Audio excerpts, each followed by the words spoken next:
కన్యా రాశి తర్వాత తులారాశి. ఎస్, తులారాశ్యాధిపతి శుక్రుడమ్మ. సో తులాలగ్నమైన శుక్రుడే. ఈ రాశికి నక్షత్రమైన ఏదన్నా లగ్నం అంటే లగ్నాధిపతి రాశ్యాధిపతిని పెట్టుకుంటే డైమండ్ పెట్టుకుంటే మంచిదని, శుక్రుడికి నక్షత్రం డైమండ్ కాబట్టి పెట్టుకుంటే మంచిది.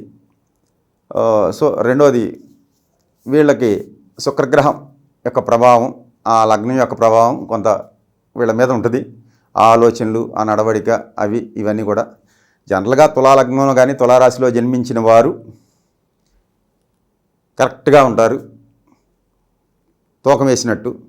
చాలా మంచి వ్యక్తులు వీళ్ళు, చెప్పొచ్చు అమ్మేది. సరే, దానికి ఏదన్నా గ్రహ దృష్టిలో వేరేగా ఉంటేనే కొంత దీనికి విరుద్ధంగా ప్రవర్తిస్తారు తప్ప ఏ శుభగ్రహ వీక్షణ ఉన్నా సరే వీళ్ళు మాత్రం జమ్మే. తులారాశి వారి మానసిక స్థితి, ఆరోగ్య పరిస్థితి ఫిబ్రవరి నెలలో ఎలా ఉండబోతుంది?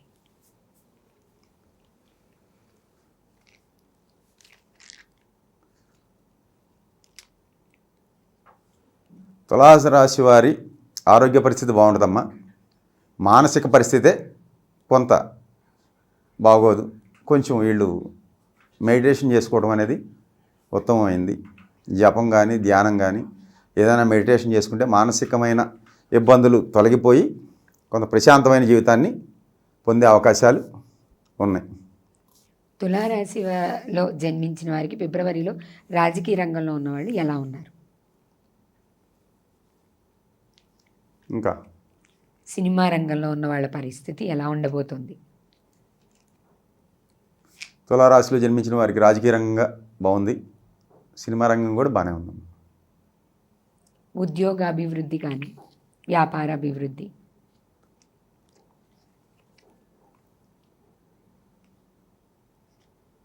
ఉద్యోగం వ్యాపారాలు కూడా బాగానే ఉన్నాయి. మార్పులు జరిగేది ఏమన్నా ఉందా గురుగారు ఉద్యోగాల్లో, వ్యాపారాల్లో? వాళ్ళు ప్రయత్నిస్తే తప్పకుండా మార్పులు వస్తాయమ్మా. కుటుంబ పరంగా ఎలా ఉండబోతుంది? కుటుంబపరమైన ఇబ్బందులు కొద్దిగా ఉంటాయి. తులారాశి కుటుంబంలో కొంచెం సఖ్యత కోసం ప్రయత్నించాలి. అది భార్య అయినా, తల్లిదండ్రులైనా, కొడుకులైనా, ఎవరైనా కొంచెం ఒక అండర్స్టాండింగ్ వచ్చి ప్రయత్నం చేసుకుంటే మంచిదని తెలియజేయడం జరుగుతుంది. మొత్తంగా చూసుకుంటే ఫిబ్రవరి నెలలో తులారాశి వారి పరిస్థితి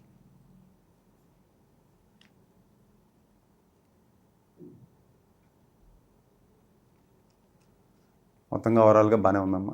ఒక 18 మార్కులు వేశారు, అంటే 100కి 80% మార్కులు సంపాదించారు కాబట్టి భగవంతుడు ఇస్తున్నాడు కాబట్టి ఓవరాల్గా ఓకే. ఇంకేమైనా వాళ్ళ జాతకాలను బట్టి వ్యక్తిగత జాతకాలు పరిశీలన చేసుకుని ఏమైనా పరిహారాలు, రెమెడీస్ ఉంటే చేసుకోవడం అనేది ఉత్తమమైన పద్ధతి. ఇంకా అది కూడా చేసుకోలేనప్పుడు అది జీసస్సా, అల్లా, హిందూ దేవుళ్ళ, హిందువులు అయితే 3 కోట్ల మంది, 33 కోట్ల మంది, 3 కోట్ల మంది దేవతలు ఉన్నారు కదా, మనం గ్రంథాలు రాశారు. సరే, ఎంతమంది దేవతలు ఉన్నా సరే అంతమంది దేవతల్ని ఎవరికి ఇష్టమైన వాళ్ళని ఆరాధించుకోవచ్చు. అలాగే క్రిస్టియన్స్ అయితే జీసస్ని, ముస్లిమ్స్ అయితే అల్లాని పట్టుకుంటే, పట్టింది ఏదో గట్టిగా పట్టుకుంటే, ఆయన ప్రత్యక్షమైన వరకు కూడా ఆ పట్టిన పట్టు విడవకుండా ఉంటే భగవంతుడిని అది పట్టాక వదిలేయకూడదు. మధ్యలో మునగటమో చావటమో, చావో రేవో నువ్వు ప్రత్యక్షమైందా కానీ పట్టుకుంటే అప్పుడు ఆయన కరుణిస్తాడు. ఎవరు? మనం ఎవరిని పట్టుకుంటే వాళ్ళు. ఏ మతంలో అయితే ఆ దేవుడు కరుణించి పోరాడాలి భగవంతుడి కోసం. పోరాడితే పోయేదేముంది, అంతే అని.